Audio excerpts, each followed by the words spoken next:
Hi, I'm Paul O'Brien. I'm one of the founders of Ronix, and here to talk about kind of the evolution and the story behind the One board.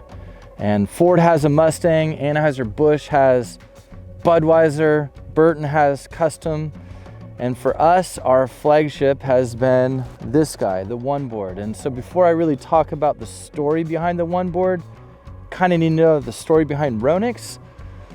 So Ronix was December of 05, January of 06, depending on the official timetable. And it was a time for us to really reflect. What did we like? What did we not like about our track record and history through water sports up to that point? If we were to start all over, what would we do differently? And so for us, all right, let's have a small line, let's have a tight line, and let's put a lot more emphasis on cleaner products. Everyone at that point was doing very artistic driven artwork. They were having boards with a lot of bells and whistles and a lot of features and selling advantages. But let's make clean products. Let's make lighter products. Let's make products that look nothing like what's available in water sports. And most importantly, let's make easier to ride wakeboards. How do we have advanced technology that works well for the average person? And so with that came, maybe like around February, was the One. It was actually a name that we were actually thinking of for Ronix, because we were obviously doing everything from the ground up at that point. What's our brand? What's our model? What's our vibe? And so One seemed like a better collection name. And let's have everything working in unison: the board, boot, vest, ropes, handles.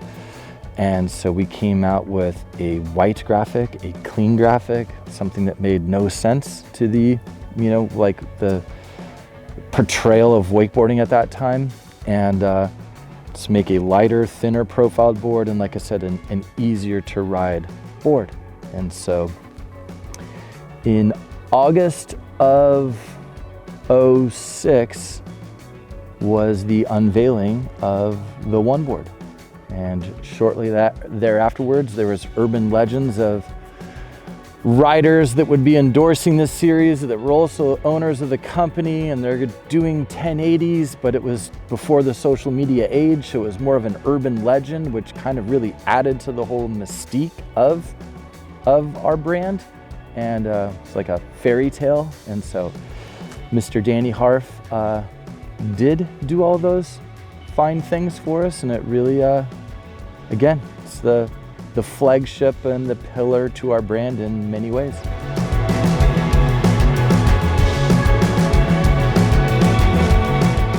I'm Jason Standley. I've been working with Ronix for, well over 14 years now.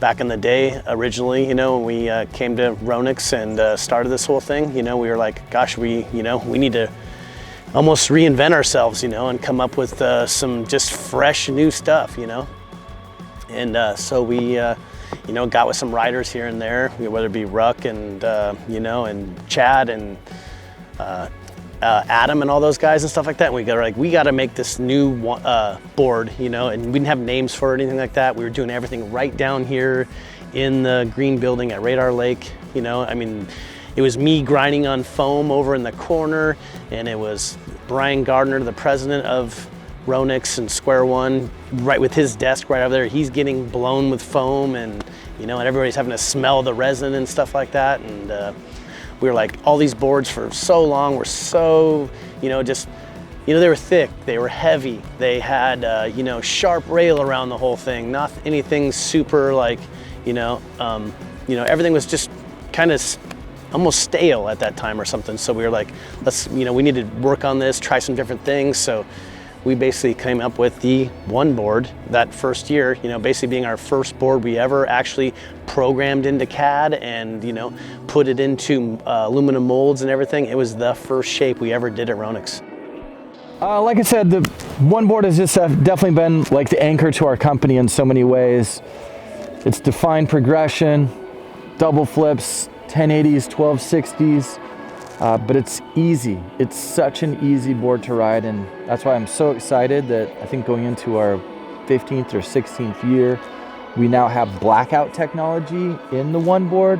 Blackout is for sure the most advanced technology in a wakeboard, but again, it's an easy construction too to complement the shape. It's a lighter board. It has more connection with the water. It has more feedback. It'll absorb a lot of the unnecessary energy that's taking place on takeoffs and landings. And so, be an exciting year to have that type of advancement in the construction in a shape that is just so synonymous with covering the spectrum of abilities in wakeboarding.